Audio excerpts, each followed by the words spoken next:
Hi everyone, welcome back. Miss Adair here, and we have chapter 37 of Holes. I really enjoy you guys reading with me, so keep on coming back and let's head on to chapter 37. We're almost there, said Stanley. He could see the base of the mountain.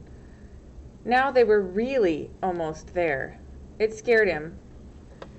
The Big Thumb was his only hope. If there was no water, no refuge, then they'd have nothing, not even hope. There was no exact place where the flat land stopped and the mountain began. The ground got steeper and steeper, and there was no doubt that they were heading up the mountain. Stanley could no longer see Big Thumb. The slope of the mountain was in the way. It became too steep to go straight up. Instead, they zigzagged back and forth, increasing their altitude by small increments every time they changed directions. Patches of weeds dotted the mountainside. They walked from one patch to another, using the weeds as footholds. As they got higher, the weeds got thicker. Many had thorns. They had to be careful walking through them. Stanley would have liked to stop and rest, but he was afraid that they'd never get started again. As long as Zero could keep going, he could keep going too. Besides, he knew that he didn't have much daylight left. As the sky darkened, bugs began appearing above the weed patches. A swarm of gnats hovered around them, attracted by their sweat.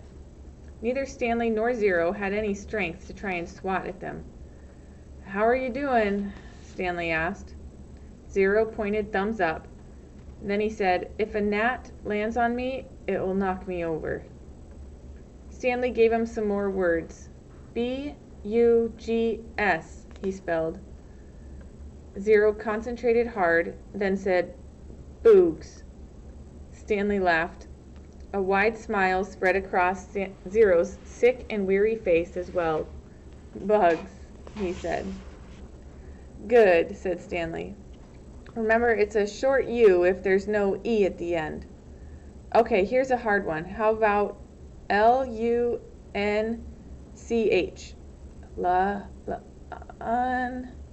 Suddenly, Zero made a horrible wrenching noise as he doubled over and grabbed his stomach. His frail body shook violently, and he threw up, emptying his stomach of the sploosh. He leaned on his knees and took several deep breaths. Then he straightened up and continued going.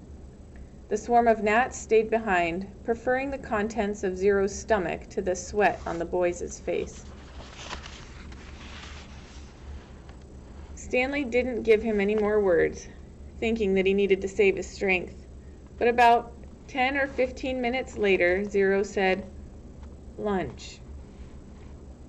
As they climbed higher, the patches of weeds grew thicker, and they had to be careful not to get their feet tangled in thorny vines. Suddenly, Stanley realized something.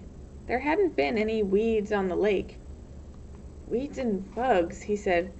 "There's got to be water around somewhere. We must be getting close." A wide, clown-like smile spread across Zero's face. He flashed the thumbs-up sign, then fell. He didn't get up.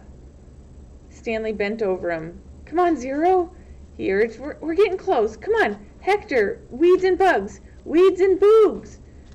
Stanley shook him. "I've already ordered your hot fudge sundae," he said. "They're making it right now." Zero said nothing.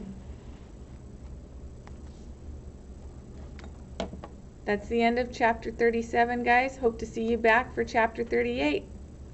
This is Miss Adair. Have a great day.